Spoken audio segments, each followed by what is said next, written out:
কি খবর প্রিয় তারকা শিক্ষার্থীরা, তোমাদের সবাইকে স্বাগতম জানাচ্ছি বাংলা প্রথম পত্রের আরো একটা ক্লাসে। আজকের ক্লাসের টাইটেলটা একটু ডিফারেন্ট। 1969-এর গণ অভ্যুত্থান, 2024-এর গণ অভ্যুত্থান। আচ্ছা, তোমাদের মনে একটাই প্রশ্ন চলতেছে যে ভাইয়া, আমরা তো বাংলা ক্লাস করতে আসছিলাম মনে হয়, তাই না? আমরা তো মনে হয় বাংলা ক্লাস করতে আসছি, তাহলে জুলাই গণ অভ্যুত্থান দিয়ে আমাদের বাংলা ক্লাসের কি দরকার? সেই দরকারটা জানতে হইলে প্রথম কথা, গতকালকে আপনারা পুরস্কার পাননি কেন? কারণ আমি আপনাদেরকে একটা গুরু দায়িত্ব দিয়েছিলাম ভাইয়ার। হ্যাঁ, পুরস্কার পাইছেন। কি পুরস্কার? স্বর্ণ ভাইয়ার ক্লাসে একদম A to Z এত কঠিন একটা কবিতা। কবিতাটার নাম কি? কবিতাটার নাম হচ্ছে বিভীষণের প্রতি মেঘনাদ। নাম শুনলেই গা কাঁপাকাঁপি শুরু হয়ে যেত। সেটা আমরা বিগত দিনের ক্লাসে একদম পানির মতো করে শেষ করছি। তবে আরো একটা পুরস্কার আপনাদের পাওনা ছিল, যেটা আপনারা পাননি, কেননা আপনারা ক্লাসটা শেয়ার করেননি আর বন্ধুদেরকে মেনশন করেননি। তো হইল, তোদেরকে অনেক আপনা আপনি বলছি, এখন আপনা আপনির কাহিনী শেষ। ঝটপট ক্লাসে জয়েন কর। ফ্রেন্ডদেরকে ঝটপট নেক্সট 5 মিনিটের মধ্যে কি করবি? নেক্সট 5 মিনিটের মধ্যে ফ্রেন্ডদেরকে মেনশন করবি। জুলাই গণ অভ্যুত্থানে আমাদের একটা পপুলার ডায়লগ কি ছিল বল দেখি? 7 মিনিটে ঢাকা খালি করে দেব, তাই না? আলটিমেটাম দিছিল আমাদের শেখ হাসিনার গ্যাং যে 7 মিনিটে ঢাকা খালি হবে, 7 মিনিটে হল খালি হয়ে যাবে। সেই 7 মিনিটের কথা ভাবতে ভাবতে শেখ হাসিনাই পালায় গেছে। সেই একটা অবস্থা, তাই না? তো সেম ক্যাটাগরিতে এই যে আমাদের জুলাইয়ের গণ অভ্যুত্থান, যার স্মৃতি আমাদের গায়ের সাথে জড়িয়ে আছে, স্পেশালি তোদের সাথে। তোরা যারা ঢাকার কলেজগুলোতে একদম ফ্রেশার হয়ে জয়েন করছিলি, এইচএসসি 26 ব্যাচ, ভাবে দেখ, তোদের একদম কলেজ লাইফের ফার্স্টের দিনগুলোতে তোরা কলেজ শুরু করার আগেই একটা গণ অভ্যুত্থানে নেমে গেছিলি, তাই না? সেই গণ অভ্যুত্থানে নামার পরে সেই কত আন্দোলন, এই যে দেখ, জাস্ট দিনগুলোকে মনে কর। আমরা 2টা বছর পার করে আসছি। আমরা দেখিয়েছি যে এ যুগের বাচ্চাদের মধ্যেও এখনো সেই মুক্তিযুদ্ধের চেতনা বেঁচে আছে। মুক্তিযুদ্ধের চেতনা যদি বাঙালির মাঝে না থাকতো, আজ যেরকম পাকিস্তানের আন্ডারে থাকতাম, ঠিক একইভাবে জুলাই 24 আমাদেরকে প্রমাণ করে দিয়েছে যে আমাদের মধ্যেও সেই চেতনাটা আছে। যতদিন আমাদের মধ্যে একটা চেতনা থাকবে, ততদিন 1969-এর গণ অভ্যুত্থান হবে, ততদিন ততদিন বাংলায় 24-এর গণ অভ্যুত্থান বারবার ফিরে আসবে। আমরা সফল হই আর না হই সেটা ম্যাটার করে না, কিন্তু আমাদেরকে কেউ দাবায়া রাখতে পারবে না, তাই না? এই কথা আমরা খুব ভালোভাবে জানি। তো এই থিমে আজকে আমি কি পড়াইতে চাচ্ছি অনেকেই বুঝে ফেলছিস। এবং তোদের বিগত দিনে তোদের যে এখন রিলস দেখা পাবলিক, তো তোদের সবচেয়ে বড় প্রবলেম কি? সবচেয়ে বড় প্রবলেম হচ্ছে ভাইয়া, আমাদের ক্লাসে অ্যাটেনশন বজায় থাকে না। আমরা 2 ঘন্টার ক্লাস করতে গেলে আমাদের অবস্থা খারাপ হয়ে যায়। সে কারণে তোদের জন্য আজকে আজকে জাস্ট 40 টু হাইয়েস্ট 45 মিনিট, 40 থেকে 45 মিনিটের মধ্যে অ্যাডমিশনে এক গাদা এমসিকিউ আসা একটা টপিক তোদেরকে পানির মতো পড়িয়ে দিব। যেটা ছোট টপিক। এখন তোরা বলতে পারিস যে স্বর্ণ ভাই, আপনি কি সব ক্লাসে বেশি বেশি করে পড়ান? না, যেখানে যতটুকু দরকার আমি তোদেরকে ততটুকুই ট্রিটমেন্ট দেব। যেই টপিক তোদের অল্প পড়ায় হয়ে যাবে, সেটা আমি তো টানে বড় করব না। আজকে দেখবি স্বর্ণ ভাইয়ার ফার্স্ট রূপ। গতকালকে কি দেখছিস? একদম ধরে ধরে 2 ঘন্টায় তোদেরকে বুঝাইছি।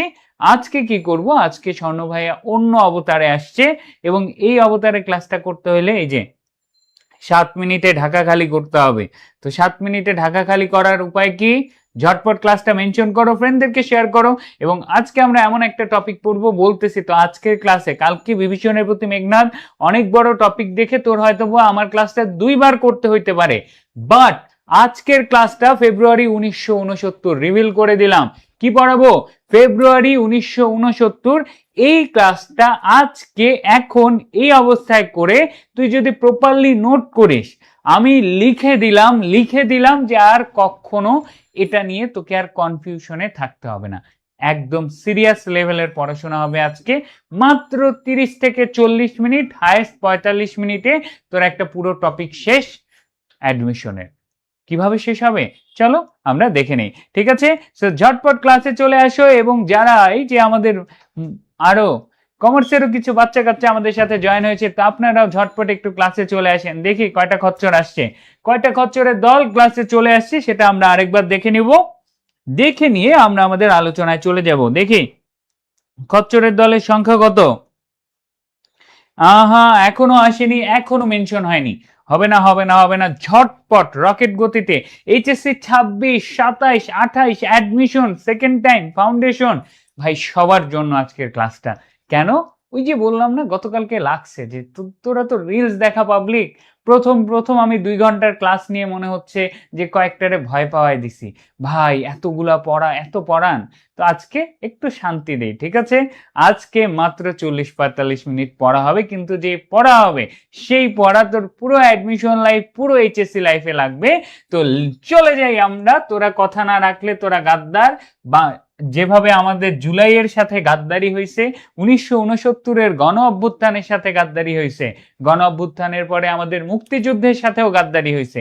বাঙালির কাজই গাদ্দারি করা। তোরাও যদি করতে চাইস করতে পারিস, আমার কিছু নাই।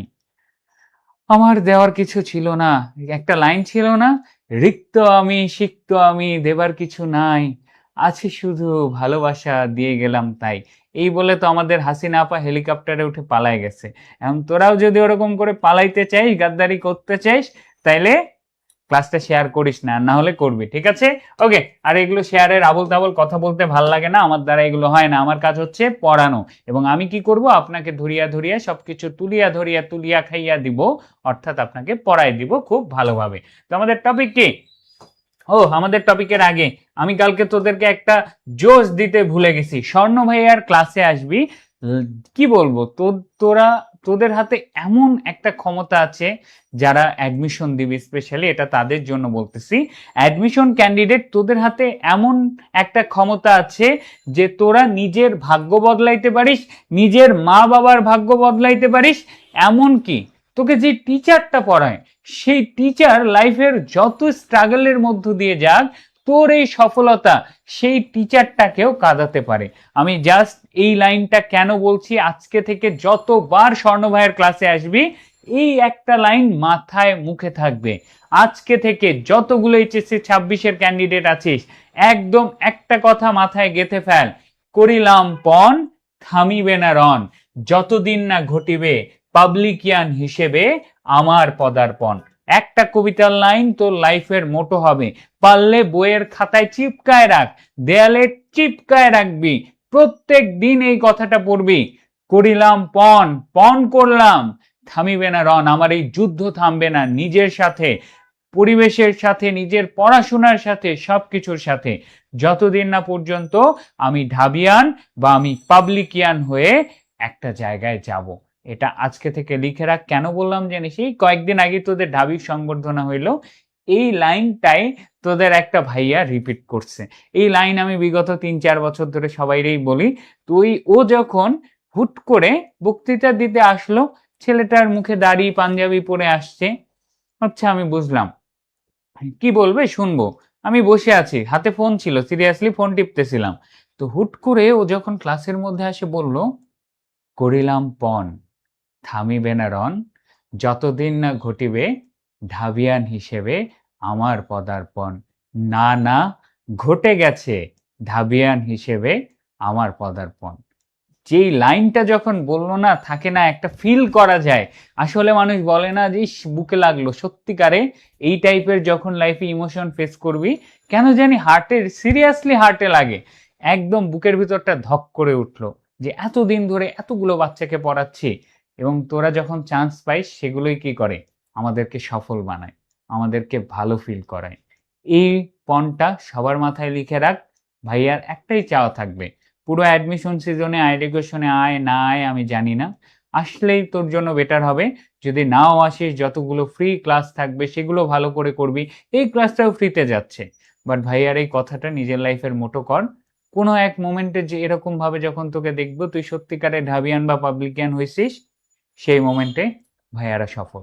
ওকে, তো সেই সফলতার জন্য আর কথা না বাড়াই আমরা পড়ায় চলে যাই। ডান। ওকে, আমরা পড়ায় চলে যাব। ফেব্রুয়ারি 1969 কবিতা শামসুর রহমান। তোদেরকে আগেই বলছি যে আমাদেরকে কবি পরিচিতিকে নিয়ে সেপারেটলি অনেক কিছু পড়তে হবে, বাট আপনাদের স্যার ধৈর্য নাই। আজকে ক্লাসের শেষে আপনাদেরকে কবি পরিচিতি নিয়ে একটা ছোট্ট টাস্ক দিব, এবং আপনারা যদি ক্লাসটা শেয়ার করেন সেই টাস্কের উপরে আপনাদের জন্য একটা পুরস্কার থাকবে। শেয়ার না করলে টাস্কের উপরে কোনো পুরস্কার নাই। ঠিক আছে? ওকে, তো সেই শামসুর রহমানকে নিয়ে এক গাদা পড়াশোনা আছে, এগুলো সব অ্যাডমিশনের পড়াশোনা, এগুলো আমি কিছু পড়াবো না। আমি ডিরেক্ট আপনাকে আজকে 40 মিনিটে ফেব্রুয়ারি 1969 পড়িয়ে দিব। ঠিক আছে? অনেক সম্মান দেখায় ফেলছে, এখন খাতা কলম বের কর, বই খাতা বের কর। তো প্রথমেই এই শব্দগুলো জাস্ট একটু জেনে নেই। কমল বন, এই খাতা কলম বের কর। আবার বলছি, আমার ক্লাসে আসবি, খাতা কলম বের করবি না, ক্লাস করার দরকার নাই। তুই যদি বসে বসে চিপস খাইতে খাইতে রিলস দেখতে দেখতে পড়াশোনা হয় না ভাই। আবারও বলছি, এটা ফ্রি ক্লাস মানে এমন কিছু না। তোর লাইফের 1 ঘন্টা তো আমি নিব না? তোর লাইফের যদি আমি 1 ঘন্টা নেই, তো ওই 1 ঘন্টার মূল্য তখন বুঝবি যখন অ্যাডমিশন পরীক্ষা 2 দিন পর, তো সিলেবাস শেষ হয় নাই, পড়া জিনিস 2-3 বার ভুলে যাচ্ছিস, তখন বুঝবি আল্লাহ যদি আর 1 ঘন্টা সময় পাইতাম এই টপিকটা দেখে যাইতে পারতাম, আল্লাহ যদি 1 ঘন্টা সময় পাইতাম আমি ওই জিনিসটা রিভিশন দিয়ে যেতে পারতাম, এটাই পরীক্ষায় আসছে, কেন হয়নি? তো এই রকম অবস্থায় যেন না পড়িস। তোর লাইফের 1 ঘন্টা নিব, সেটাকে ওরটিট কর। আর যদি ফাত্রামি করতে ক্লাসে আসিস, বের হয়ে যা। সিরিয়াস লেভেলের কথাবার্তা বলতেছি। যদি ফাত্রামি করতে রিলস দেখে ক্লাস করা পোলাপাইন আমার কোনো দরকার নাই। আমি ড্রিমারদেরকে শেখাইতে ভালোবাসি। আমি জাস্ট রিলস দেখে কালকে পড়বো, ভাববো, খেয়ালি পোলাও বানানো পোলাপাইনরে আমি পড়াই না। আবারও বলতেছি, আমি ড্রিমার্সদেরকে পড়াই, আমি পরিশ্রমীদেরকে পড়াই। খেয়ালি পোলাও পাকানো রিলস দেখা পোলাপাইনরে আমি পড়াই না। তাদেরকে আমি আমার স্টুডেন্ট মনে করি না। ওরকম ক্যাটাগরির হয়ে থাকলে আসসালামু আলাইকুম। আর যদি ড্রিমার হয়ে থাকিস, খাতা কলম বের কর। ঠিক আছে? তো প্রথমেই খাতা কলম বের করে আমরা কিছু আনকমন শব্দ, কবিতাটা অনেক সহজ। ফেব্রুয়ারি 1969 কবিতাটা অনেক সহজ। তো এই কবিতাটা থেকে কি বলো দেখে একটা শব্দ, কমল বন। কমল বন শব্দের অর্থ কি? পদ্ম বাগান, অর্থাৎ কমল শব্দের অর্থ হচ্ছে পদ্ম। লিখে ফেলেন ঝটপট। আরেকটা আনকমন শব্দ পাবো, হরিৎ। হরিৎ শব্দটা আমরা অনেকেই জানি, বাট যারা জানি না তারা এই শব্দটাকে চিনে রাখো। হরিৎ শব্দের অর্থ হচ্ছে সবুজ। হরিৎ শব্দের অর্থ কি? সবুজ। আরেকটা শব্দ আছে উপত্যকা, এটাও আমরা অনেকে জানি। দুইটা পাহাড়ের মধ্যবর্তী যে স্থান, ধরো এটা একটা পাহাড়, এটা একটা পাহাড়, এর মাঝে, দুইটা পাহাড়ের মাঝ দিয়ে ধরো নদী চলে গেছে বা রাস্তা চলে গেছে, যাই যাক, দুইটা পাহাড়ের এই মাঝামাঝি জায়গাটাকে বলা হয় উপত্যকা। ঠিক আছে? এই কয়েকটা আনকমন শব্দই আছে, বাকি পুরো কবিতা পানির মতন সোজা। এখন জাস্ট এই কবিতাটা টেকনিকে পড়ে মুখস্থ করতে হবে। অনেকগুলো কোশ্চেন আছে সেখান থেকে, যেগুলো আমাদেরকে মুখস্থ করতে হবে, আমরা করব। তার আগে ফেব্রুয়ারি 1969 নিয়ে অনুধাবনমূলক অ্যাডমিশনে তোমাকে ধরা খাওয়ানোর মতন যা যা প্রশ্ন আসতে পারে সেটা জানাই দিই। ওকে, চলো। খাতার কলম বের করেছেন? আবার এর পরে যদি বের না করিস তাহলে তোরে আর কিছু বলার নাই। ঠিক আছে? ওকে, চলেন আমরা একটা কালো ব্যাকগ্রাউন্ডে চলে যাই এবং আমরা লেখা শুরু করি। ঠিক আছে? তো প্রথমেই ফেব্রুয়ারি 1969, প্রথমেই বানান। ভাই ছোট্টবেলা থেকে ইভেন আমাদের পাঠ্য বইয়ে ফেব্রুয়ারি বানান লেখা আছে দীর্ঘইকার দিয়ে। ভাইয়া কি হবে? একটু বানান শিখাই, আজকে একটা বানানও শিখে যা। সেকেন্ড পেপার তো পড়াইতে আসবো, কিন্তু তো সুফিয়ান ভাইও তো পড়াবে, সেই জন্য বাংলা ফার্স্ট পেপার পড়াচ্ছি। তো এই নিয়মটা জীবনে জেনে রাখ, যত বিদেশি শব্দের বানান আছে সব বিদেশি শব্দের বানান বাংলা একাডেমির নতুন আধুনিক বাংলা বানানের নিয়ম অনুযায়ী আমি ইফ অর বাট কিচ্ছু দেখব না, আমি কিচ্ছু দেখব না। শুধু যদি একটা বিদেশি শব্দ হয় তাহলেই তুমি আগে কিভাবে কি লিখে আসছো কোনো ম্যাটার করে না, সেখানে সব সময় কি হবে? রস ইকার হবে। সব সময় সেখানে কি হবে? রস ইকার হবে। একদম মাথায় গেঁথে ফেলো। আনকমন আছে বলতেছি, একটু বানানের নিয়মও শিখাই, তো ঝটপট তুলে ফেলেন। বিদেশি শব্দের বানানে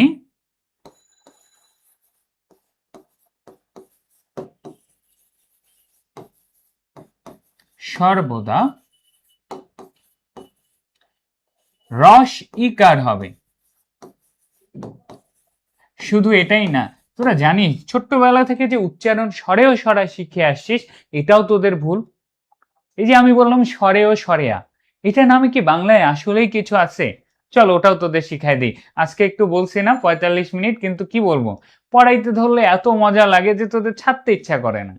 ভাব, টিচারদের কাজ কি? টিচারদের, বাংলাদেশের টিচার আমরা দেখে আসি যে ফাঁকিবাজি করা, কিন্তু শখের বসে পড়াইতে গেলে যেটা হয়, পড়াইতে গেলে আর ছাড়তে ইচ্ছা করে না। তো চল তোদেরকে একটু স্বরে স্বরে আর উচ্চারণটাও শিখাই দেই, যেন অ্যাটলিস্ট, আমি তো বিশেষ ক্যাডারদের বাংলা ভোকাব ট্রেনার হিসেবে এবং বক্তব্য দেওয়া লাস্ট 5 বছর ধরে শিখায় আসতেছি, তো সেই জায়গা থেকে তোদেরকে একটু শিখাই দেই। তো সেই জিনিসটা এই জায়গায় আয়। দেখ, প্রথমেই যেটা আসে একটু বানান শেখাই। এটার উচ্চারণ কি বল দেখি? স্বরেও না। এটার উচ্চারণ কি? স্বর অ। স্বর অ। স্বরে আ না, স্বর আ। রস্যি না, রস ই। এটা হচ্ছে রস স্বর থেকে রস ই। রস্য, সরি দীর্ঘ না, এটা কি? দীর্ঘ ই। তারপরে রস উ না, সেম ভাবে রস যেটা আসবে প্রপারলি রস উচ্চারণ করবা, তারপরে উ বলবা। দীর্ঘ উ না, দীর্ঘ উ। তালিব্য স না, তালব্য স। দন্ত স না, দন্ত স। পেট কাটা মূর্ধন্য স না, শুধু মূর্ধন্য স। মূর্ধন্য ন। দন্ত স, তালব্য স। এই যে এগুলোর উচ্চারণ, এগুলো হচ্ছে উচ্চারণ স্থানের নাম অনুযায়ী উচ্চারণ হয়। তো এতদিন একটা অ্যাডমিশন ক্যান্ডিডেট হবা তুমি, তুমি যদি একটা প্রপার বাংলা বর্ণমালার উচ্চারণটাই না জানো, জীবনে 12 বছর পড়াশোনা করে কি শিখলা?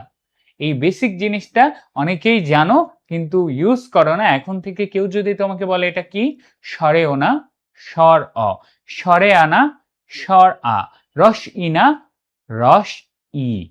রস, রস্যই না, ঠিক আছে? রস ই, দীর্ঘ ই। রস উ, দীর্ঘ উ, ঠিক আছে? তালিব্য সনা, তালব্য স। দন্ত স, মূর্ধন্য স। ঠিক আছে? এই ছোট্ট একটা জিনিস জাস্ট জেনে রাখো। ওকে, তাহলে এই যে একটা বেসিক জিনিস, বাংলার এই উচ্চারণগুলো আমরা জানি না, ইনশাল্লাহ বানানার উচ্চারণে তোদের ক্লাস নিব পরে। আজকে জাস্ট তোদেরকে স্বর অ, স্বর আ, বাংলার এই উচ্চারণগুলো একটু জানায় রাখলাম। অ্যাটলিস্ট একটা বাঙালি হিসেবে নিজের যে পরিচয়টা দিবা, সেখানে যদি তুমি সঠিকভাবে একটা বাংলা শব্দ উচ্চারণ করতে না পারো, এটা কেমন কথা না? আসলেই কেমন কথা। তুমি ধরো ভালো কোথাও গেলা, কোনো একটা, তুমি জানো যখন এই যে আমি বিশেষ ক্যাডারদের ক্লাস করাই, তাদের এক একটা স্ক্রিপ্টে ভাষণ দিতে গেলে এত কঠিন তাদেরকে প্যালেট মেনটেন করতে হয়। তুমি যদি শব্দ চয়নে ভুল করে ফেলো, তোমাকে তোমার সিনিয়ররা ক্রিটিসিজম করবে। তো এই জায়গাটা কিন্তু কর্পোরেট কি বলে, সরকারি চাকরি বা অনেক ক্ষেত্রে কর্পোরেট লাইফে মেনটেন করে। তো তুমি যখন হুট করে আজীবন আঞ্চলিকতা, লকে হ বলবা, হকে ল বলবা, এই আঞ্চলিকতা নিয়ে যাবা, হুট করে তুমি শিখতে পারবা না। যেমন আমার অনেক স্টুডেন্টকে এই কাজটা করতে হয়। তো সেই জন্য আবারও বলতেছি যে এখন থেকেই স্বর্ণ ভাইয়ের সাথে আসছে, এগুলো মাথায় রাখবা। আর আমরা এখন আমাদের পড়ায় ফিরে যাই। পড়া কি ছিল আমাদের? আমাদের পড়া ছিল ফেব্রুয়ারি 1969। যেহেতু ফেব্রুয়ারি সরাসরি একটা ইংরেজি শব্দ, তাই যেখানে যাই লেখা থাক, আজকে থেকে ফেব্রুয়ারির বানান সব সময় হবে কিকার। আবার যদি রস্যই বলছিস, একেবারে ক্যামেরার ভিতরে যে ঠাস করে কানের নিচে মারে আসবো। কিকার বসবে রস ইকার। কিকার বসবে রস ইকার। বিদেশি শব্দ, ফেব্রুয়ারি 1969। ঠিক আছে? ওকে, তাহলে আমরা একটা বানান পড়লাম, ঠিক আছে? তাহলে কি বলো দেখি? ফেব্রুয়ারি 1969। ফেব্রুয়ারি 1969, ঠিক আছে? ওকে, ঠিক আছে, ডান। তারপরে চলো আমরা আমাদের পরবর্তী জায়গায় চলে যাই, যে আমি ফেব্রুয়ারি 1969 দ্বারা আসলে কি বুঝাইতে চাচ্ছি, এই কবিতাটা কি নিয়ে, তাই না? তো এই কবিতাটা নিয়ে তোমরা সবাই যেটা ভুল করো, ফেব্রুয়ারি মাস দেখেই কি মনে করো 52 ভাষা আন্দোলন। না, আজকের ক্লাসের শুরুতেই আমি তোমাদের এই আইডিয়াটা ভাঙে দিছি। ক্লাসের ছবি কি ছিল, কোন ছবিটা দেখে ক্লাসে আসছো? তুমি 1969 সালের গণ অভ্যুত্থান, মুক্তিযুদ্ধের একটা সেপারেট পার্ট, 52 ভাষা আন্দোলন একটা আলাদা জিনিস। তাহলে কবিতাটি কি নিয়ে, কবিতার পটভূমি কি? তাহলে কবিতাটির বিষয়, পটভূমি, আলোচনা সব কি নিয়ে বলো দেখি? কবিতাটির বিষয়, পটভূমি, আলোচনা সব কি নিয়ে স্যার? সব হচ্ছে 1969 সালের গণ অভ্যুত্থানকে নিয়ে। 1969-এর গণ অভ্যুত্থানকে নিয়ে। অভ্যুত্থান বানান আবার ভুল করিস না, জফলা থ যোগ থ আকার ন। কি নিয়ে বলো দেখি? এই কবিতাটির বিষয়, পটভূমি, আলোচনা সবকিছু 1969-এর গণ অভ্যুত্থানকে নিয়ে। এবং 1969-এর গণ অভ্যুত্থান কোন মাসে হয়েছিল? সেটাও ফেব্রুয়ারি মাসেই হয়েছিল। তারপরে আসি এই যে 1969-এর গণ অভ্যুত্থানকে নিয়ে, তাহলে এখানে 52 ভাষা আন্দোলনের কথা, সালাম বরকতের নাম কিভাবে আসলো ভাইয়া? আমি তো এটা ভাষা আন্দোলনের কবিতা বলে মুখস্থ করছি। না, এই কবিতায় জাস্ট সালাম বরকতের কাছ থেকে অনুপ্রেরণা নেওয়া হয়েছে, যে সালাম বরকত যেভাবে 52 সালের ভাষা আন্দোলনে সফল হয়েছিল, আমরাও 1969 সালে আবার আন্দোলনে নামবো, আমরা আবার সফল হব। তো সিম্পল কথা, এই কবিতায় অনুপ্রেরণা শব্দটা ইউজ হলে তখন শুধুমাত্র উত্তর হবে কি, এই কবিতায় অনুপ্রেরণা নেওয়া হয়েছে কি থেকে? এই কবিতায় অনুপ্রেরণা নেওয়া হয়েছে কি থেকে বলেন দেখি? এই কবিতায় অনুপ্রেরণা নেওয়া হয়েছে 1952 ভাষা আন্দোলন থেকে। তাহলে অনুপ্রেরণা আর টপিক তো এক না, তাই না? তাহলে এতদিন যারা এই কবিতাটাকে 52 ভাষা আন্দোলন ভাবতা, তাদের কি করা উচিত? পুকুরে কচু পাতায় ফাঁসি দিয়ে তোরা মরে যা, তোদের আর কিছু করার নাই।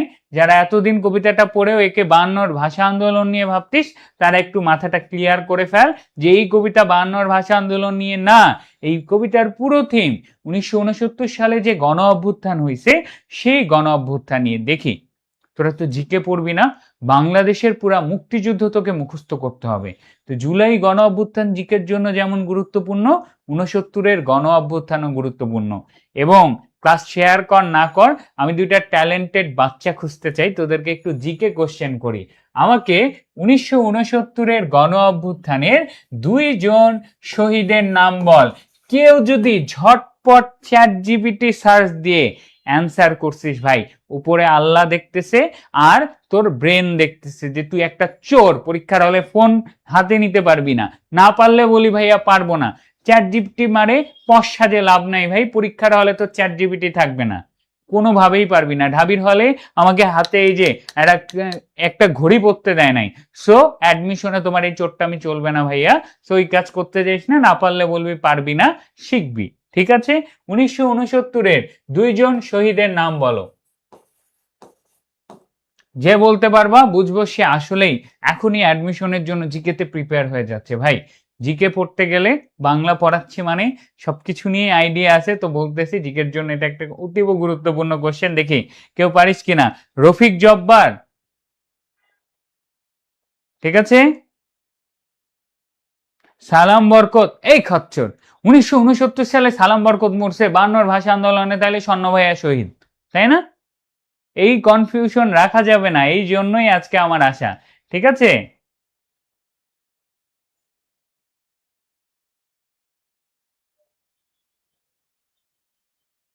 Asaduzzaman, good job. আরেকটা আছে কিশোর মতিউর, আরেকটা নাম আছে কি? কিশোর মতিউর। কিশোর মতিউরকে একটু ভালোভাবে চিনে রাখো, কারণ তার পকেট থেকে একটা চিঠি পাওয়া যায়। যে চিঠিটা কি ছিল? যে মা আমি যদি ফিরে না আসি তাহলে বুঝবা তোমার ছেলে দেশের জন্য, শেখ মুজিবের জন্য শহীদ হয়েছে। এই টাইপের একটা চিঠি তার পকেটে ছিল। আমরা আমাদের জুলাইয়েও এরকম একটা ঘটনা দেখছি না, একটা কিশোর মারা যায়, কত কিশোর মারা গেছে। তো সোজা কথা, এখন একদম মাথাটা এতদিন যা বসছো কি বসছো জানি না, এই কবিতা সেই 1969 সালে ঘটা গণ অভ্যুত্থান নিয়ে লেখা, এবং এই কবিতায় মনে করা হয়েছে 52 ভাষা আন্দোলনের কথা মনে করে অনুপ্রেরণা নেওয়া হয়েছে যেন তারা গণ অভ্যুত্থানে সফল হয়। ঠিক আছে, ওকে, একটু জাস্ট জানে রাখলাম না, তোরা পড়াশোনা করছিস দেখতে পাইলাম। ঠিক আছে, তোরা আসলেই পড়াশোনা করছিস দেখতেছি, গুড জব। এখন থেকেই অ্যাডমিশনের জন্য প্রিপেয়ার থাক। ওকে, যাক, আমি ট্যালেন্টেড বাচ্চা কাচ্চারে পড়াচ্ছি, অনেক ট্যালেন্টেড বাচ্চা কাচ্চা আছে। এখন আমরা থিম ক্লিয়ার, অনুপ্রেরণা নেওয়া হয়েছে 52 ভাষা আন্দোলন নিয়ে। কবিতাটা কি নিয়ে? কবিতাটা 1969 গণ অভ্যুত্থান। ঠিক আছে, ওকে, আমরা এখন ডিরেক্ট কবিতার ইনফোতে চলে যাই। কবিতাটা শামসুর রহমানের কোন কাব্যগ্রন্থ থেকে নেওয়া? নিজ বাসভূমে। একটা লাইন ঝটপট মুখস্থ করে ফেলতে হবে বলছি। কবিতার উৎস, এখান থেকে অ্যাডমিশনে প্রশ্ন আসবেই, লিখে ফেলো ঝটপট। ফেব্রুয়ারি 1969 কবিতাটা কোন কাব্যগ্রন্থ থেকে নেওয়া? ফেব্রুয়ারি 1969 কবিতাটা শামসুর রহমানের নিজ বাসভূমে কাব্যগ্রন্থ থেকে নেওয়া। কোন কাব্যগ্রন্থ থেকে নেওয়া? নিজ বাসভূমে কাব্যগ্রন্থ থেকে নেওয়া। হ্যাঁ, না না, পিঠ ব্যাচে এইভাবে পড়াবো না। পিঠ ব্যাচে এত সুন্দর করে পড়াইলে হয়? পিঠ ব্যাচে আমি কি করব, আসবো, দেখ একটা চেয়ার থাকবে, আমি হেলান দিয়ে একটা স্লাইড রাখবো, তারপরে বলবো আয় লিখছিস এগুলো? লিখিস নাই? লিখে নে, বসে আসি। তারপর বসে বসে ফোনে রিলস দেখবো পেট ব্যাচে, তারপর বলবো এই লেখা হয়েছে, আমি স্লাইড সরাই দিলাম, বাকিটা পিডিএফ দেখে তুলে নিস। ঠিক আছে? এমনে পড়াবো। ঠিক আছে, পেট ব্যাচে এমনে পড়াবো। তোদেরকে ধোকা দেওয়ার জন্য এখন এত ভালো করে পড়াচ্ছি। আই হোপ উত্তর পেয়ে গেছিস।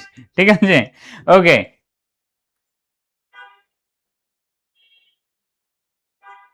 ওকে, তাহলে কি ফেব্রুয়ারি 1969 কবিতাটা শামসুর রহমানের নিজ বাসভূমে কাব্যগ্রন্থ থেকে নেওয়া। বাকি এগুলো তোমরা পিডিএফ ফাইলে একবার দেখে নিবা, এই কথার আমাদের একটারও দরকার নাই। আমরা কবিতাটা বুঝে গেছি, ব্যাস, আর কিচ্ছু লাগবে না। এখন কবিতার কি জুস খাবো আমরা। কবিতার লাইনগুলোকে একটা ব্লেন্ডারের মধ্যে ঢুকাই দিছি, এই যে সুইচ চাপে দিলাম, ঘুরতে থাকবে। এখন আমরা জুস খাবো কবিতার লাইনটা। চলো একেবারে ডিরেক্ট কবিতাটা পড়া শুরু করি। আবার ফুটেছে দেখো, ঝটপট খাতা বের করো বা বই বের করো, বইয়ে দাগায় নাও। আবার ফুটেছে দেখো কৃষ্ণচূড়া, থরে থরে শহরের পথে, কেমন নিবিড় হয়ে, কখনো মিছিল কখনো বা একা হেঁটে যেতে মনে হয়, ফুল নয় ওরা শহীদের ঝলকিত রক্তের বুদবুদ। কবিতাটার কোনো আগা মাথায় মিল নাই, এটাও পড়তে বিচ্ছিরি লাগে এমন একটা কবিতা। কেন? কারণ আরেকটা নোট করতে হবে, এই কবিতার ছন্দ হচ্ছে গদ্য ছন্দ। এই কবিতার ছন্দ কি? এই কবিতার ছন্দ হচ্ছে গদ্য ছন্দ। ঠিক আছে, এই কবিতার ছন্দ কি? এই কবিতার ছন্দ হচ্ছে গদ্য ছন্দ। ঝটপট নোট করে ফেলো। সেই কারণে এই কবিতার লাইনের শেষে কোনো মিল নাই, এই জন্য পড়তে কেমন কেমন লাগে, গল্পের মতো লাগে। তো যেই গদ্যের ছন্দে যেই কবিতা লেখা থাকে সেটারই নাম হচ্ছে গদ্য ছন্দ। তো ফেব্রুয়ারি 1969 একটা গদ্য ছন্দে লেখা কবিতা। ঠিক আছে, ওকে ওকে, ডান, লিখে ফেলেছেন, সুন্দর। এবারে আসেন কবিতায় আমরা যাই। আবার ফুটেছে দেখো কৃষ্ণচূড়া থরে থরে। একটা কবিতায় আবার কৃষ্ণচূড়া ফোটার কথা বলা মানে বুঝতে হবে এখানে কিছু বুঝাইতে চাইছে। আবার ফুটেছে দেখো শব্দের অর্থ কি? পুনরায়, পুনরায় একুশের চেতনার আবর্তন, পুনরায় একুশের চেতনার আবর্তন। 1952 সালের ভাষা আন্দোলনের পর মুক্তিযুদ্ধের আগে সবচেয়ে গোছানো আন্দোলন ছিল 1969 সালের গণ অভ্যুত্থান।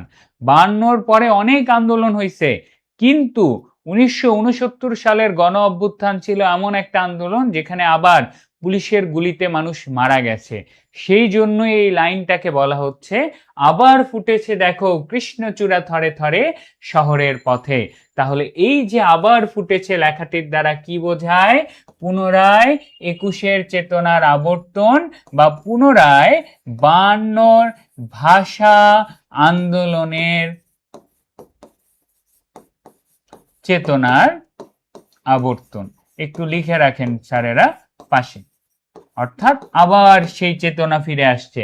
৫২ সালে যেরকম প্রথম মারা গেছে, এরপরে নেক্সট ১৯৬৯-এর গণ অভ্যুত্থান সেই আন্দোলন ছিল যেখানে সবাই আবার একসাথে রাজপথে নামছে।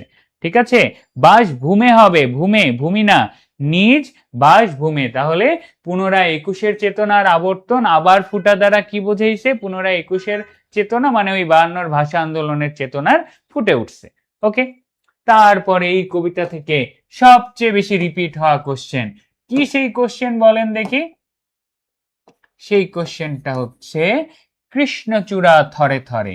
তাহলে এই যে একটা শব্দ কৃষ্ণচূড়া, এই কৃষ্ণচূড়া আসলে কি? এই কৃষ্ণচূড়া হচ্ছে আমাদের চেতনারই রং। আমাদের কিসের রং? চেতনারই রং। এই চেতনা কিসের চেতনা? এই চেতনা হচ্ছে ২১-এর চেতনা। ঠিক আছে, তাহলে এটাকে ডিরেক্ট আমরা লিখে ফেলি এইভাবে যে কৃষ্ণচূড়া কি? কৃষ্ণচূড়া ২১-এর চেতনারই রং। আমি কেন ইউজ করলাম বলেন দেখি স্যাররা। তো আপনাদের মধ্যে যারা বিতর্ক করছেন, কে কে বিতর্ক করছেন একটু হাত তুলেন দেখি।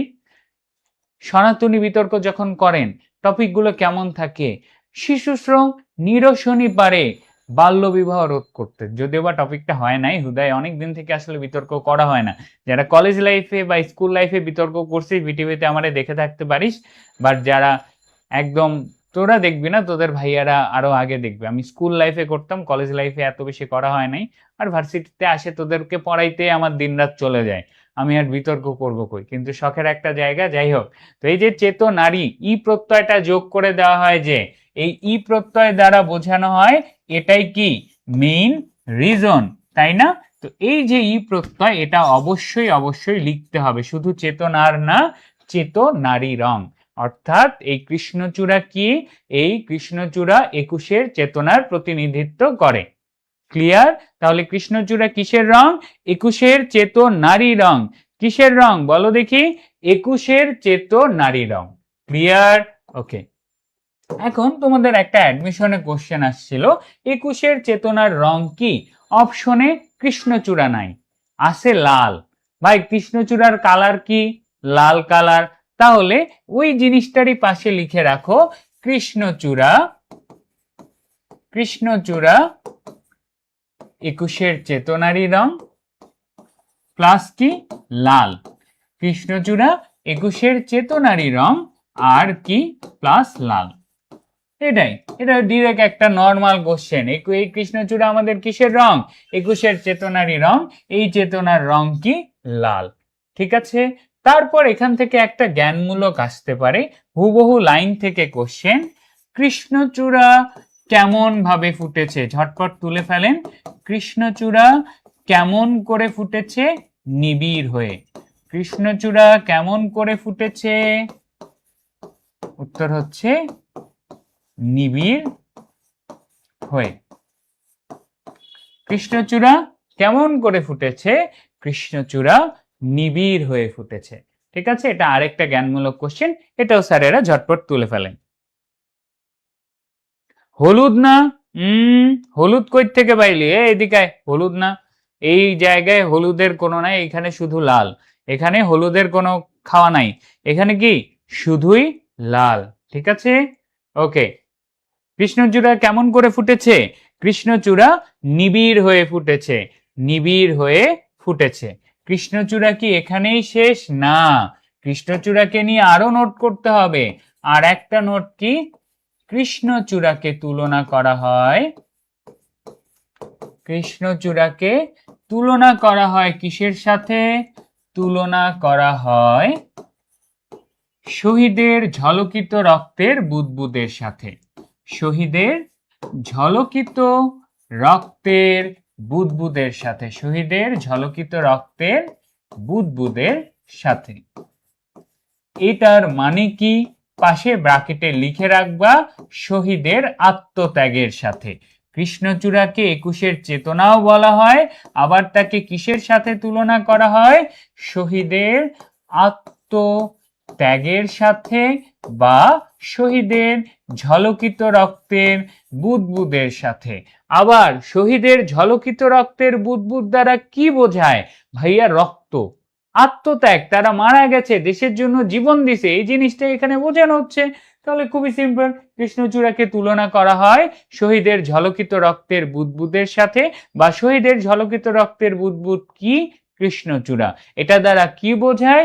শহীদদের আত্মত্যাগ, 1952 ভাষা শহীদদের আত্মত্যাগ। ঠিক আছে?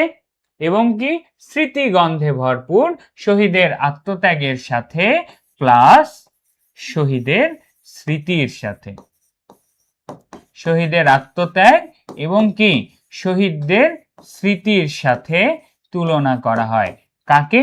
কৃষ্ণচূড়াকে আমাদের তুলনা করা হয়। ক্লিয়ার? তাহলে এই ছিল আমাদের পজিটিভ দিকের রং। এই কবিতায় তোমরা পাবা দুইটা রং। কয়টা রং পাবা?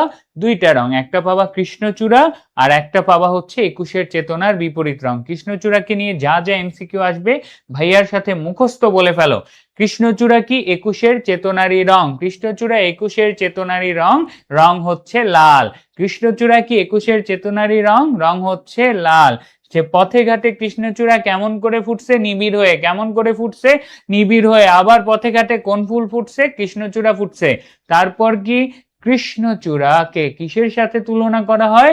শহীদের ঝলকিত রক্তের বুদবুদের সাথে তুলনা করা হয়। এটা দ্বারা কি বোঝায়? এটা দ্বারা বোঝায় শহীদদের আত্মত্যাগ শহীদদের স্মৃতির সাথে তুলনা করা হয়েছে। শহীদের আত্মত্যাগ শহীদের স্মৃতির সাথে তুলনা করা হয়েছে। That's it.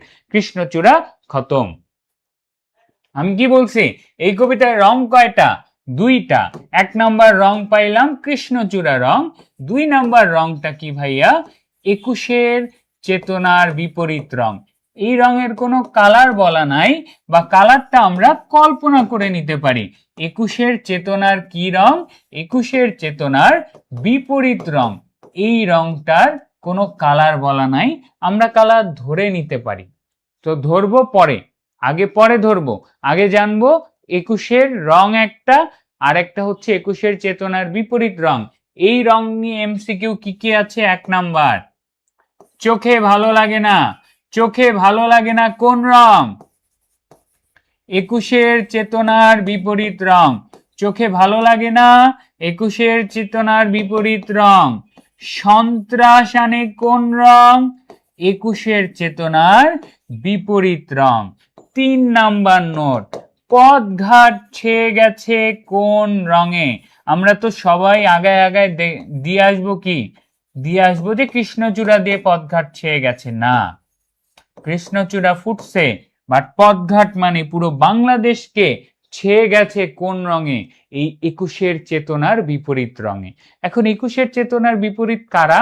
সেটা হচ্ছে পাকিস্তানি শাসক গোষ্ঠী। এখন পাকিস্তানি শাসক গোষ্ঠী দ্বারা মূলত মিলিটারিকে বোঝানো হয়। তো আমরা যদি অপশনে থাকে তাহলে ধরতে পারি একুশের চেতনার এই বিপরীত রং হবে জলপাই।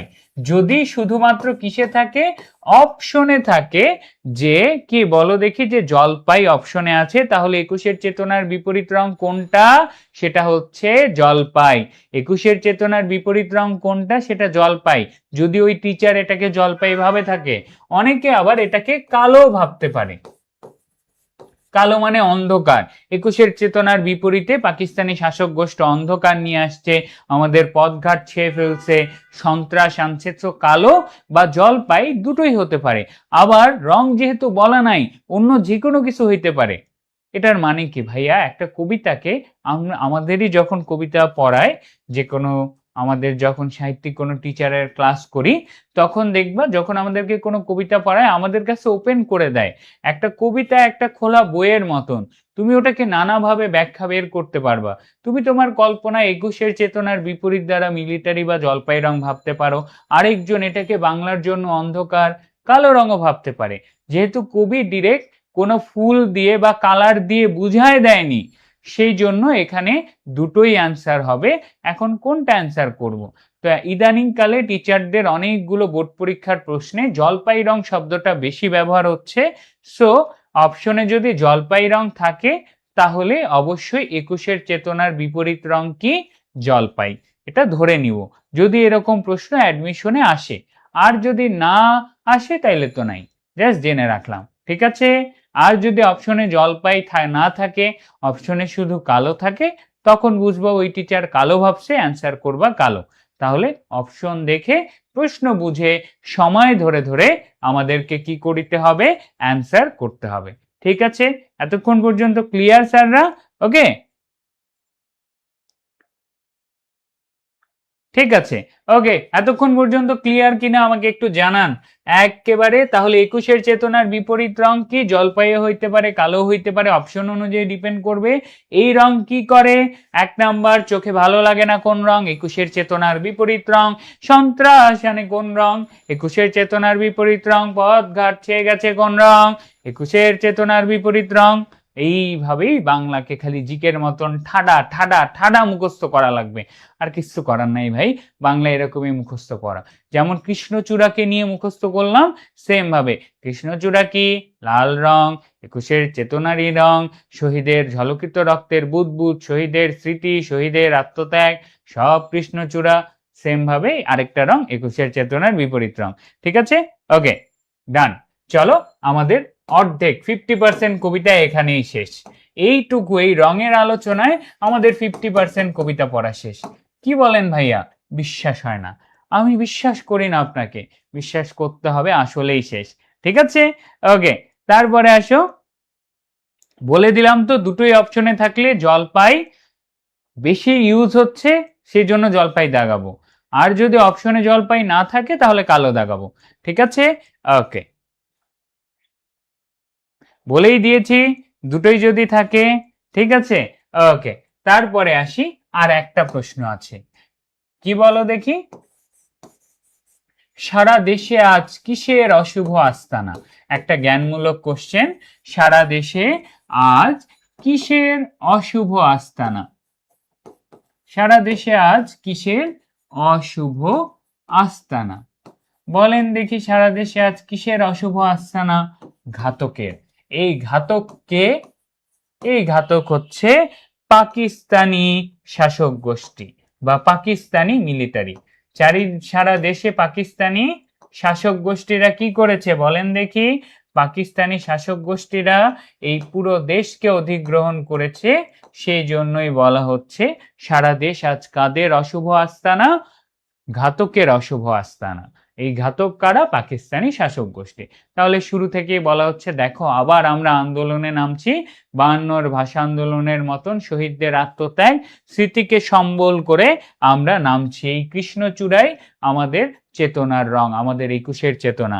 কিন্তু এই যে আমাদের মধ্যে চেতনা বেঁচে আছে, কিন্তু এর বিপরীতেও আরেকটা বিষয় আছে, সেটা হচ্ছে পাকিস্তানি শাসক গোষ্ঠী। তারাই বাংলায় সন্ত্রাস করছে, তারা এই বাংলায় কি করছে? তারা তাদের এই শাসন শোষণ দেখতে ভালো লাগে না, পথঘাট তারা ছেয়ে ফেলেছে, পুরো বাংলাদেশে তারা নিজেদের অশুভ আস্তানা গেড়েছে। সেই অশুভ আস্তানা কি? Military camp. এই অশুভ আস্তানাটা কি বলেন দেখি ভাইয়া?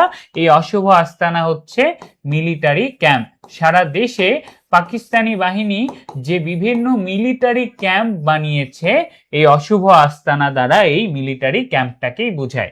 এটা নোট করে ফেলো। এই সারা দেশে আজ অশুভ আস্তানা, এটা পাকিস্তানি শাসক গোষ্ঠীরা যে পুরো বাংলা জুড়ে নানা জায়গায় মিলিটারি ক্যাম্প বসিয়েছে, এটাকে বলা হয়েছে। ঠিক আছে? বা তাদের অন্যায় শাসন শোষণকেও বোঝানো হয়েছে। ওকে, ঠিক আছে, ডান। তাহলে এই পর্যন্ত পড়া শেষ। এইবারে আসবো পরের লাইনে।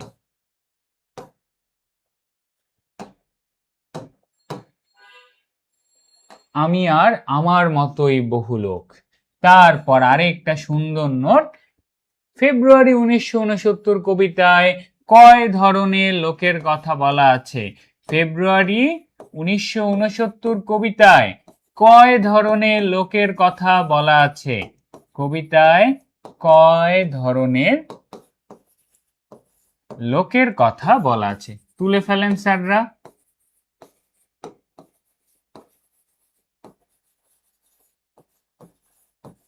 উত্তর কি হবে? ফেব্রুয়ারি 1969 কবিতায় কয় ধরনের লোকের কথা বলা আছে? উত্তর হবে 3 ধরনের। 1 নাম্বার মরা, 2 নাম্বার আধমরা, 3 নাম্বার ভীষণ জেদি বিপ্লবে ফেটে পড়া। ভীষণ জেদি বিপ্লবে ফেটে পড়া। তাহলে এই যে চারিদিকে পাকিস্তানিদের শাসন শোষণ চলতেছে, এই অবস্থায় মানুষের অবস্থা কেমন? কেউ মরা মানে কি? মরা মানে হচ্ছে চেতনার দিক থেকে মরা, চেতনায় মৃত। যে পাকিস্তানি বাহিনীর শাসন শোষণের অত্যাচার হতে হতে তার মধ্যে আর ঘুরো দাঁড়ানোর কোনো স্পৃহা নাই, সে চেতনার দিক থেকে মৃত।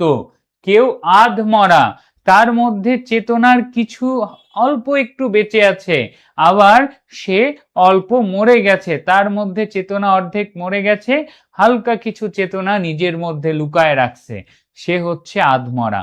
আবার আরো কেমন কিছু মানুষও আছে যে অন্যায় অত্যাচার দেখে যার মধ্যে রক্ত গরম হচ্ছে, যার মধ্যে 21-এর চেতনা টকবক করছে, সে দারুণ বিপ্লবে ফেটে পড়তে চাচ্ছে এই পাকিস্তানি শাসন শোষণের বিরুদ্ধে। এই বিষয়টাই বলা হচ্ছে যে কয় ধরনের মানুষ? 3 ধরনের মানুষ। কেউ মরা মানে চেতনার দিক থেকে মরে গেছে, আধমরা, চেতনা অলমোস্ট মরে গেছে, একটু হয়তোবা লুকিয়ে বেঁচে আছে। আর এক ধরনের মানুষ আছে যারা ভীষণ জেদি, যারা এই অন্যায় অত্যাচার যত বেশি হচ্ছে তত রেগে ফুলে উঠতেছে, যেন তারা এই পাকিস্তানি শাসনের বিরুদ্ধে ঝাঁপিয়ে পড়বে। তাহলে কয় ধরনের মানুষ? 3 ধরনের মানুষ। তোলা হয়ে গেলে কমেন্টে একটু ছোট্ট করে ডি লিখে দিবেন। আমি বলছি না খুব কম সময়ে পড়া শেষ করব, সো আজকে একটু গল্প বেশি করে ফেলছি, মাফ করে দিস, কম টাইমই পড়াবো, ঠিক আছে? আর বেশি নেই, আর 15 মিনিটে পড়া শেষ। সিরিয়াসলি আর 15 মিনিটে পড়া শেষ হয়ে যাবে আমাদের ইনশাল্লাহ। তো যেটা বলছি 40 মিনিটই লাগবে, ঝটপট তুলে ফেল। এখন তোরা নতুন বাচ্চা কাচ্চা, তো তোদেরকে তাড়াতাড়ি পড়াই গেলে কিছুজন বলবে ভাইয়া বুঝি নাই, তাই একটু আস্তে পড়াচ্ছি, কিছু মনে করিস না, ঠিক আছে? ওকে, এমসিকিউতে পড়ছিস 2 ধরনের ছিল ভুয়া কথা, সেই এমসিকিউ ভুল। যেখানে সেই এমসিকিউ যেই বই থেকে পড়ছিস সেটা একটা ভণ্ড বই, সেই ভণ্ড বইয়ে ভুল উত্তর দেওয়া আছে। উত্তর হবে 3 ধরনের, যার সাথে যেই টিচারকে লাগতে আসতে বলবি আমার সাথে বলে দিবি, ঠিক আছে? অ্যাটলিস্ট মাথায় রাখ, স্বর্ণ ভাইয়ের কাছে বাংলা ফার্স্ট পেপারে বাংলা সাহিত্য অংশে তুমি বাজারের যে কোনো বই আনো, বই কারা বানায়? শিক্ষকরাই বানায়। শিক্ষকরা ভুল করে, বাজারের অনেক বই, আরো যখন অ্যাডমিশনের ক্লাসে আসবা নিজের যদি কিছু, এখন তারা ঠিক করছে, আমার ক্লাস দেখে ঠিক করছে, আমার পিডিএফ দেখেও অনেকে ঠিক করছে, ইভেন আমার পিডিএফ হুবহু তুলে বইও বানাইছে অনেকে, এগুলোতে না যাই। তো এমন কিছু মানুষ আছে বাজারে, আমি এখন বলতে পারতেছি না, ওই বইগুলো যদি নাও তাহলে ভাইয়ার প্রত্যেকটা ক্লাসের পড়াকে ভুল মনে হবে। কেন? কারণ তুমি যেই বইটা পড়তেছো ওই বইটা একটা ডাহা মিথ্যার উপরে বানানো। বাংলায় এরকম অনেক কিছু পাবা, চিন্তা করিও না। আমি একেবারে তোমাদের বাংলা একাডেমির বই থেকে চেক করেই তোমাদের সাহিত্য রিলেটেড যত ইনফরমেশন দেই, তো যদি প্রশ্ন হয় যেটা সঠিক উত্তর সেটাই পড়বা, ঠিক আছে? ওকে, তো আমরা যেখানে ছিলাম পড়ায় ব্যাক যাই, ঠিক আছে? ওকে, তাহলে 3টা টোলা ডান, ব্যাস। আর আমাদের কবিতায় কিচ্ছু নাই। চারিদিকে মানবিক বাগান, কমল বন হচ্ছে তছনছ। অর্থাৎ চারিদিকে কি? মানুষের মানবীয় জীবন বিপর্যস্ত হচ্ছে। মানবীয় জীবন মানে কি? সাধারণ জীবন যাপন মানুষ করতে পারতেছে না, মানুষের মানবাধিকার থাকতেছে না, যেখানে ইচ্ছা যাকে ধরে নিয়ে যাচ্ছে, এটাকে এখানে বলা আছে চারিদিকে মানুষের মানবীয় জীবন বা সাধারণ জীবন যাপন কি হচ্ছে? বাধাগ্রস্ত হচ্ছে। এরপরে এই কবিতার লাস্ট এমসিকিউ এর নোট, এখন খাতাটা বের করেন ঝটপট। যেটা কি বলছিলাম না, এই কবিতায় কাদের কাছ থেকে? সালাম বরকতের কাছ থেকে অনুপ্রেরণা নেওয়া হয়েছে, এবং এই কবিতা থেকে প্রশ্ন আসবে কেমন? জ্ঞানমূলক। কি প্রশ্ন আসবে? জ্ঞানমূলক। জ্ঞানমূলক কোশ্চেন কেমন? এই কবিতায় সালাম স্যার কয়টা কাজ করে? সালাম। প্রশ্ন আসবে এভাবে, ফেব্রুয়ারি 1969 কবিতায় হাত থেকে, সালামের কি থেকে? সালামের হাত থেকে কিসের মতো? নক্ষত্রের মতো। সালামের হাত থেকে কিসের মতো? নক্ষত্রের মতো কি ঝরে পড়ে? সালামের হাত থেকে নক্ষত্রের মতো ঝরে পড়ে অবিরত অবিনাশী বর্ণমালা। অবিরত অবিনাশী বর্ণমালা। তিনটা আগে তুলো, তারপর একটা ছোট্ট টেকনিক দিয়ে বুঝাই দিব। আমার বাচ্চা কাচ্চা যারা আছিস তারা তো এটা পারিস, এই টেকনিক তাদের মুখস্থ হয়ে গেছে। তো ঝটপট তুলে ফেলো। শূন্যে ফ্ল্যাগ তোলে সালাম, রাজপথে নামে সালাম, সালামের হাত থেকে কিসের মতো? নক্ষত্রের মতো ঝরে পড়ে অবিরত অবিনাশী বর্ণমালা। ঠিক আছে, তুলে ফেলো।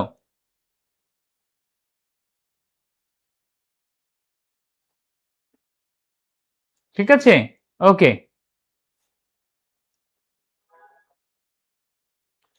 এই ক্লাসটা শেয়ার করো। কেন এইচএসসি 27-এ পড়বে? শূন্যের পরেরটা কি?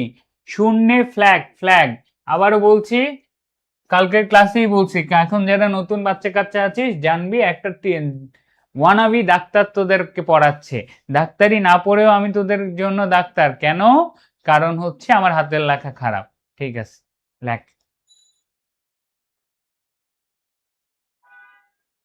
ওকে, সালামের কাজ কয়টা? তিনটা। সালামের কাজ কয়টা? পাঁচটার মধ্যে তিনটা কাজ লেখা শেষ।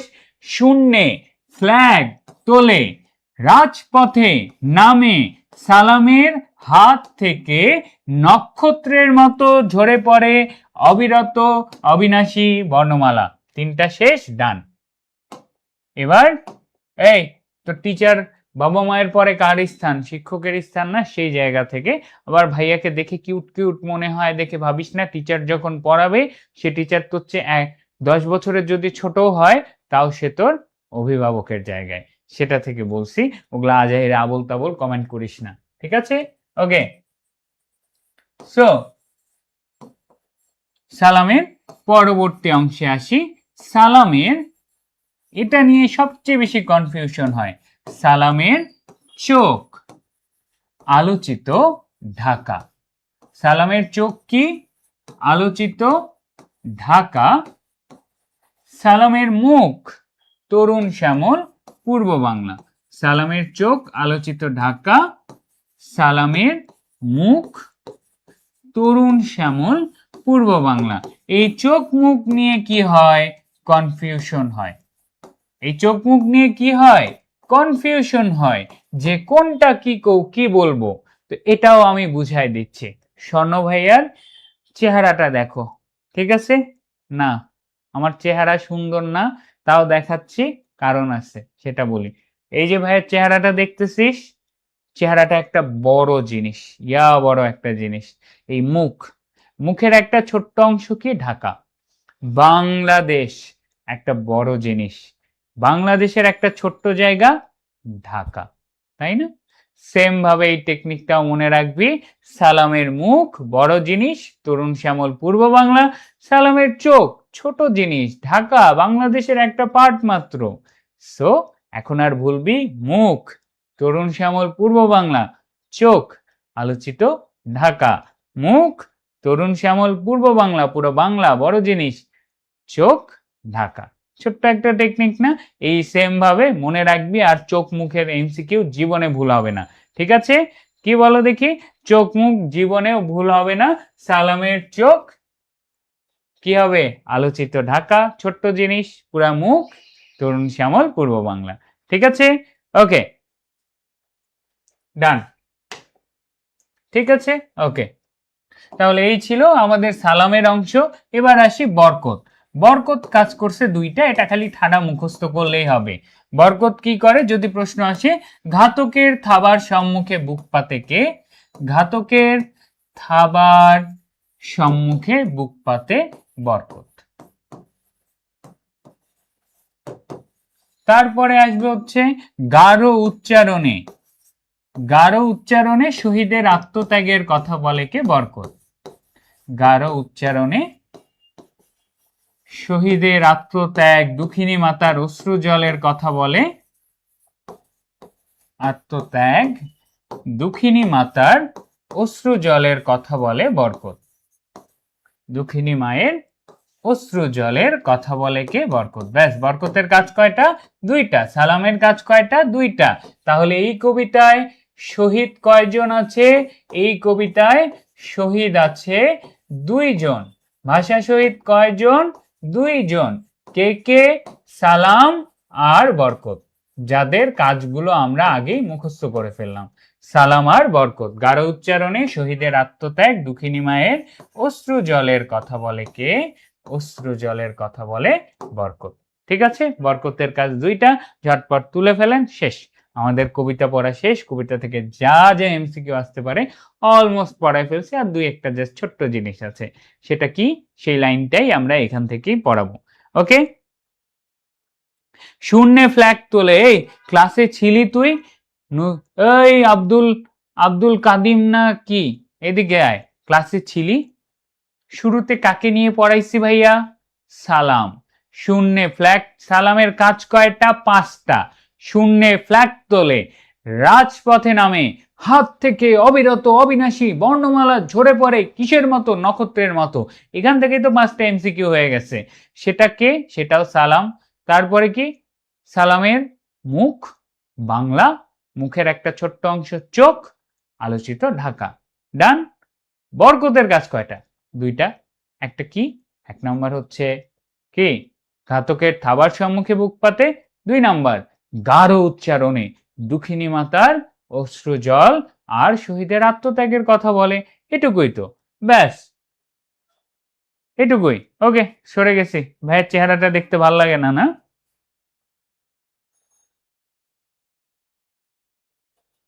ওকে, ডান। ঠিক আছে, শেষ আমাদের। এখন আর জাস্ট একটা এমসিকিউ বাকি আছে এই কবিতার। সেটা কি? সেটা আমরা বলি। ঠিক আছে, সেই লাইনটা হচ্ছে এটা।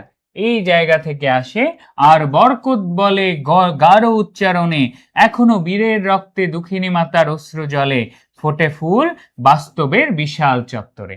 তাহলে এই যে একটা ফুল ফোটার কথা বললো, যে বরকতের কি দিয়ে? বরকতের আত্মত্যাগ দিয়ে আমরা শহীদদের আত্মত্যাগের কথা বুঝতে পারি। শহীদদের এত আত্মত্যাগ, সালামের এত আত্মত্যাগ, আন্দোলনের কারণে আমরা একটা ফুল পাইছি। ফোটে ফুল, ফোটে ফুল। এই ফুল কিন্তু ভাইয়া কৃষ্ণচূড়া ফুল নয়। দুই জায়গায় এই লাইনটা পাবা, ফোটে ফুল। ফুল কোথায় ফোটে? বাস্তবের বিশাল চত্বরে। এটাও বলছি, অর্থাৎ আমাদের বাস্তবিক জীবনে আমরা বাংলা ভাষাকে নিজের ভাষা বানানোর কল্পনা দেখতাম, সেটাকে বাস্তবতা বানাইছে কারা? সালাম বরকতের মতো ভাষা শহীদরা। সেই ফুল আমাদেরই প্রাণ। আবারও একটা লাইন আছে, সেই ফুল আমাদেরই প্রাণ। এই ফুলটা আসলে কি বলেন দেখি? সেই ফুল আমাদেরই প্রাণ। এখানে যে ফুলটার কথা বলা আছে, সেই ফুল আর ফোটে ফুল, এই দুটো ফুলই কি? এই দুইটা ফুলই হচ্ছে আমাদের বাংলা ভাষা। তাহলে আগেই বলছি, লেখক পুরো কবিতায় আমাদেরকে ভাষা আন্দোলন থেকে অনুপ্রেরণা দিবে। লেখক বলতেছে, যেভাবে শহীদের আত্মত্যাগ, সালাম বরকতের আন্দোলনের মতন বাংলা ভাষাকে আমরা জয় করতে পেরেছিলাম, ঠিক একইভাবে হৃদয়ের হরিত উপত্যকায় সেই ফুল আমাদেরই প্রাণ, শিহরিত ক্ষণে ক্ষণে আনন্দের রৌদ্রে আর দুঃখের ছায়ায়। এই যে আমরা এই ভাষা আন্দোলন, বাংলা ভাষাকে পেয়েছি, এই অনুপ্রেরণা নিয়েই আমাদের মধ্যে চেতনা থাকবে। আমরা প্রতি ক্ষণে ক্ষণে শিহরিত হব, এবং আমাদের মধ্যে সেই চেতনা জেগে উঠবে যে আমরা এবারও পারবো। 52 ভাষা আন্দোলনে পারছি, বাংলা ভাষাকে জয় করে নিয়ে আসতে পারছি। ফেব্রুয়ারি মাসে 1969 গণ অভ্যুত্থানে আমরা পারবো। আমরা শিহরিত ক্ষণে ক্ষণে, আমরা কি? আনন্দের রৌদ্রে আর দুঃখের ছায়া আমাদের মধ্যে 21-এর চেতনা গেঁথে থাকবে। এটাই বলা আছে। অর্থাৎ কবিতাটা 1969 কি নিয়ে? গণ অভ্যুত্থান নিয়ে। 52 ভাষা আন্দোলনে আমরা কিভাবে বাংলা ভাষাকে জয় করছি সেটার অনুপ্রেরণা নিব। ব্যাস, শেষ, খতম। সেই ফুল আমাদেরই প্রাণ, ফোটে ফুল বাস্তবের বিশাল চত্বরে, প্লাস হৃদয়ের হরিত উপত্যকায়। এটাও লিখে নি। এটা লেখাটা কই লিখি? নিচেরটা মুছে দেই, তুলে ফেলছিস তো। এখানে বিশাল চত্বরের পাশে হৃদয়ের হরিত উপত্যকাটাও লিখে ফেল। হৃদয়ের কিসে? হৃদয়ের হরিৎ উপত্যকায়। ঠিক আছে, কোথায়? হৃদয়ের হরিৎ উপত্যকায়। তাহলে এই জায়গায় আমাদের জ্ঞানমূলক যা বুঝার যা কিছু আমি লিখে দিচ্ছি, তোরা এখন কোশ্চেন ব্যাংক সলভ করতে যাবি। অ্যাডমিশনের এমন কোনো একটা কোশ্চেন পাবি না যেটা তোরা এখন অ্যান্সার করতে পারবি না। পুরো কবিতা থেকে যা যা প্রশ্ন আসা পসিবল সব আমরা 1 ঘন্টা হয়ে গেছে না, আমি গল্প বেশি করছি আজকে, বাংলা সেকেন্ড পেপার পড়াইছি, ওই 40 মিনিটেই আমাদের শেষ। এখন পুরো কবিতাটা একবার শুরু থেকে রিকল করেন দেখি স্যার, কি আছে কবিতায়? কিছু নাই। প্রথমে হচ্ছে আবার ফুটেছে দেখো কৃষ্ণচূড়া থরে থরে, থরে থরে অর্থ কি? স্তরে স্তরে কৃষ্ণচূড়া ফুটছে, কেমন ভাবে ফুটছে? নিবিড় হয়ে। এখন কৃষ্ণচূড়া দ্বারা কি বোঝায়? 21-এর চেতনারই রং, এবং এই কৃষ্ণচূড়া শহীদের ঝলকিত রক্তের বুদবুদের কথা বলে, এবং এই কৃষ্ণচূড়ার রং কি? কৃষ্ণচূড়ার রং হচ্ছে লাল। এই কৃষ্ণচূড়া শহীদের আত্মত্যাগ, শহীদের স্মৃতির প্রতিনিধিত্ব করে। এই রঙের বিপরীতে আরেকটা রং আছে, যে রঙের নাম কি? 21-এর চেতনারই বিপরীত রং। ঝটপট আমি জাস্ট বলতেছি, তোদের মাথায় যেন রিকল হয়, আমার পড়ানো শেষ। এই রং কি? 21-এর চেতনার বিপরীতে রং। 21-এর চেতনার বিপরীত রঙের বৈশিষ্ট্য কয়টা? 3টা। কি কি রং 21-এর চেতনার বিপরীত রঙের বৈশিষ্ট্য? ফার্স্ট হচ্ছে, বলেন দেখি, চোখে দেখতে ভালো লাগে না, এই রং সন্ত্রাস আনে, পথঘাট ছেয়ে গেছে এই রঙে, 21-এর চেতনার বিপরীত রঙে। পরীক্ষায় যদি প্রশ্ন হয় জলপাই রং, কালো রং, তাহলে উত্তর করব জলপাই রং, কেননা এটা বেশি ইউজ হচ্ছে, বা তাহলে এই রং জলপাই হইতে পারে, কালো হইতে পারে। অপশনে যদি কখনো জলপাই না থাকে তাহলে কালো অ্যান্সার করে দিব। তারপরে আর কি বাকি থাকে? আর তো কিছু বাকি নেই। আর বাকি আসলে আমাদের সালামের কয়টা কাজ? সালামের 5টা কাজ। শূন্য ফ্ল্যাগ তোলে, রাজপথে নামে, হাত থেকে কি ঝরে পড়ে? অবিরত অবিনাশী বর্ণমালা ঝরে পড়ে। তার নিচে আর কি বাকি থাকে? আর বাকি থাকে হচ্ছে তো 2টা জিনিস, সালামের চেহারা, বাংলা চোখ, আলোচিত ঢাকা। বরকত কাজ করে মাত্র 2টা, গাঢ় উচ্চারণে আত্মত্যাগের কথা বলে, আর দুঃখিনী মায়ের অশ্রু জলের কথা বলে। দেখছিস এতক্ষণ ধরে যা পড়াইলাম সেটা মুখের আগায় তোদের চলে আসতে হবে। আসবে, পড়লে সবই আসবে। খালি তোদেরকে কি করতে হবে? পড়তে হবে। একদম নামতার মতো বাংলার প্রত্যেকটা টপিক একটা এমসিকিউ পড়বে। আমি যদি তোকে প্রশ্ন দেই, সেই ফুল আমাদেরই প্রাণ, এখানে ফুল কি? বাংলা ভাষা। বাংলা ভাষা ফুটে কোথায়? বাস্তবের বিশাল চত্বরে, হৃদয়ের হরিত উপত্যকায়। একদম মুখস্থ না, মুখে একদম নামতার মতন মুখের আগায় এগুলো চলে আসতে হবে। ঠিক আছে, ওকে। তো এই হচ্ছে তোমাদের অবস্থা, এরকম অবস্থা হবে কেন জানো? আইসিইউ ব্যাচে আমার এই অবস্থা হয়েছে কেন ভাই? আমি যদি গুনি না, এতদিন পর্যন্ত বাংলার মনে হয় আমার 1000টা ক্লাস নেওয়া হয়েছে। আই এডুকেশন ভাই ডাকাত। এখন তোদেরকে আমিও পড়াইতে চাই, এখন আই এডুকেশনের দোষ নেই। আমাকে বলে যে অ্যাডমিশনে স্বর্ণ স্যার আপনাকে 20টা ক্লাস নিতে হবে। আমি তো হয় না, আমি তোদেরকে না পড়াইলে আমার মন জীবনেও ঠিক থাকে না। এখন কি হয়? আমি বলি ভাই আমাকে 2টা ক্লাস বাড়ায় দেন একটু। কখনো দেখছিস কোনো টিচার কে দে ক্লাস বাড়ায় নিতে? সে তো পড়া শেষ করতে পারলেই তার সুবিধা। এবং তোরা অনেকে জানিস যে অফলাইনে যেটা হয় যে টিচাররা ক্লাস অনুযায়ী, আমাদের ক্ষেত্রে কিন্তু এরকম না। আমি 2টা ক্লাস বেশি নিলে জীবনেও 1 টাকাও বেশি দেয় না। সিরিয়াস কথা। তাহলে কেন পড়াই? দায়িত্ববোধ। একটা জিনিসে যে স্বর্ণ ভাইয়ের কাছ থেকে এই জিনিসটা সবসময় পাবি। ছোট্টবেলায় বই পড়ায় একটা লাইন পড়ছিলি তাই না? শিক্ষকের সার্থকতা শিক্ষা দান করতে পারায় নয়, শিক্ষার্থীকে তা অর্জন করতে সক্ষম করায়। একটা জাস্ট লাইন।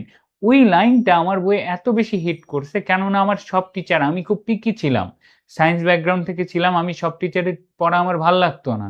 ওই একটা লাইন আমার মাথায় গেঁথে থাকতো যে আমার সার্থকতা তোদেরকে পড়াই গেলাম এইটাতে না, আমি যে পড়ায় গেলাম তোরা আসলেই আমার পড়া বুঝতে পারতেছিস, এইটুকু এনশিওর করার জন্য আমাকে যতটুকু খাটতে হবে সেটা আমি করে যাব। এবং ওই একটা লাইন আমি যেহেতু নিজের টিচারের মধ্যে খুঁজতাম, এখন আমি নিজে যখন এই জায়গায় আসছি, এইটুকু জিনিস যে এনশিওর করার কথা ভাবি। তো তোদের যেটা বলতেছিলাম, আইসিইউ ব্যাচের পরে তোরা 4-5টা কোর্স ফ্রি পাচ্ছিস। সবগুলা কোর্সে সেম পড়া বারবার পড়াবো। ভাইয়ার মতো তোরাও বাংলার নামতা মুখস্থ করবি। সিরিয়াসলি বাংলা একদম মুখের আগায় চলে আসবে ইনশাল্লাহ। তো এখন তোদের জন্য মনে হয় অফারটা, একটা নতুন অফার দিছে, পেজে মেসেজ দে, ভর্তি হ। না হইলে আর কি করার, সমস্যা নাই। লাস্ট মোমেন্টে আবার ওই দৌড়ায় আসিস, এক গাদা বাচ্চা ইনবক্স ভরায় দিস যে ভাইয়া ভুল করছি, আমি আরেক জায়গায় চলে গেছিলাম, হ্যান ত্যান, আমি ভাইয়া ভুল করছি, একটু অফারে ভর্তি করে দেন, আমার বাপ মায়ের টাকাগুলো নষ্ট হয়ে গেছে, ধরা খাইছি। ভাই ধরা খাওয়ার আগে জাস্ট তুমি অ্যাডমিশন পড়ুয়া যে কোনো তোমার সিনিয়র ভাইয়াকে বলো যারা এডুকেশনের ক্লাস করছে, তারা এক বাক্যে এডুকেশনের নাম বলবে। এটাই আমাদের অর্জন, যে শখ থেকে পড়াই, ভালোবাসা থেকে পড়াই, আর বাচ্চারাও ভালো পড়ে। ঠিক আছে, তো সবাই ভালো থাক। ঠিক আছে, আজকের পড়া এখানেই শেষ, আর কিচ্ছু নাই। ঠিক আছে, সো আমি আর তোদেরকে আলাদা করে নাম বলতে চাচ্ছি না, বইয়ের নাম। বাজারে অলরেডি একজন কমেন্টে, আমি আসলে বইয়ের নাম বলতে চাই না, কারণ স্পন্সর হয়ে যাবে আমার কারণে। যদি 100টা বই বিক্রি হয়, ওই বইয়ের মালিক তো আমার টাকা দিবে না, আমি কেন বলবো। আচ্ছা বলি, নামের শেষে আছে ওই যে, আজকে যা একটা হিন্ট দেই, বইয়ের নামটা আমার জানা মতে তারা অনেক ডেভেলপ করছে, এই জন্য তাদেরকে ক্রেডিটটা দিতেই হয়। আমি আসলে সময় পাই না, একটা বই বানানো অসংখ্য রিসার্চের ব্যাপার। তোদের ক্লাস নিয়ে এখন আমি ঝট করে চলে যাব জিমে, কারণ আমার লাইফে ভাই টাকা পয়সা হচ্ছে নিজের মেন্টাল পিসটা সবচেয়ে বেশি। তো সেই জন্য আমি এক্সট্রা প্রেশার নিতেই চাই না, কারণ তোদের পড়াইতে যে প্রেশার নেওয়া লাগে আমার উপর, তোদের ক্লাস আই এডুকেশনে এক গাদা ব্যাচ, কতগুলো ইউনিভার্সিটির ব্যাচ এখানে পড়ায়, ভার্সিটির পড়া পড়ে এখনো পাশ করে বেড়াইতে পারি নাই। ভার্সিটি থেকে বেড়াইলে একটু চাপটা কমবে, এই সব কিছুর প্রেশার নিয়ে হয়ে ওঠে না। সো আমি শুরুতে বাংলা উচ্চারণ পড়াইতে স্বরে স্বরে, বাকিটা বুঝে নে, ওই বইটা পড়তে পারিস, ওরা অনেক ডেভেলপ করছে এবং তথ্যগুলো আসলেই ভালো। এইটা তোরা পড়তে পারিস, আর বাকি কোশ্চেন ব্যাংক যে কোনো একটা নিয়ে, আমরা সব কোশ্চেন ব্যাংকের সঠিক অ্যান্সার তোদের পড়াই দিব ক্লাসের প্র্যাকটিসে। সো এটা নিয়ে চিন্তা করতে হবে না। ঠিক আছে, ওকে, সবাই ভালো থাক, সুস্থ থাক, এবং তোদের সাথে দেখা হবে আবারও খুব দ্রুত। ঠিক আছে, ইনশাআল্লাহ খুব দ্রুত, মানে কালকেই দেখা হচ্ছে। চিন্তা নাই, এখন আর এত প্রেশার দিয়ে বড় বড় টপিক পড়াবো না, ছোট টপিক খুব সুন্দরভাবে পড়ায় দিব, যেন আগে একটু গায়ে জোশ আছে, না বাংলা পারতেছি, আরে মুখস্থ থাকতেছে তো। তারপরে যখন ক্লাসে আসবি, যেমন আজকের ক্লাসে কিন্তু অর্ধেক পড়া পড়াই নাই, শামসুর রহমান পড়তে 1 ঘন্টা লাগে, পড়াই নাই ওগুলো তো। ক্লাসে আয়, তারপর তোদেরকে ধরে রোলার কোস্টার দিয়ে পিষবো। যদি সামনাসামনি পাইতাম পিষতে পারতাম, অনলাইনে তো কি হবে, আরে পড়তে ইচ্ছা করতেছে না ভাই, আর ক্লাসটা বাদ দিয়ে দেই, আমি পড়ে নিব, আর তোর দ্বারা পড়া হবে না। ওই কাজ করবি, নিজেরে ধোকা দিবি, আর কিছু করার নাই। তো যাই হোক, সবাই ভালো থাক, সুস্থ থাক। ঠিক আছে, ওকে, আমি হিন্ট দিয়ে দিছি। ঠিক আছে, ওকে, আল্লাহ হাফেজ, সবাই ভালো থাকো, সুস্থ থাকো, আবারও দেখা হবে খুব দ্রুত তোমাদের সাথে। টাটা, বাই বাই, আজকে আর গল্প নাই।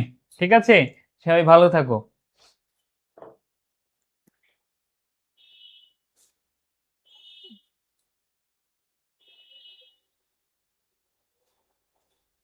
হিন্ট দিছি, অনেকে বুঝে ফেলছে, আমি আর বলবো না। ঠিক আছে, আমি আর বলবো না, যারা চালাক তাদের জন্য জাস্ট বলছি। ঠিক আছে,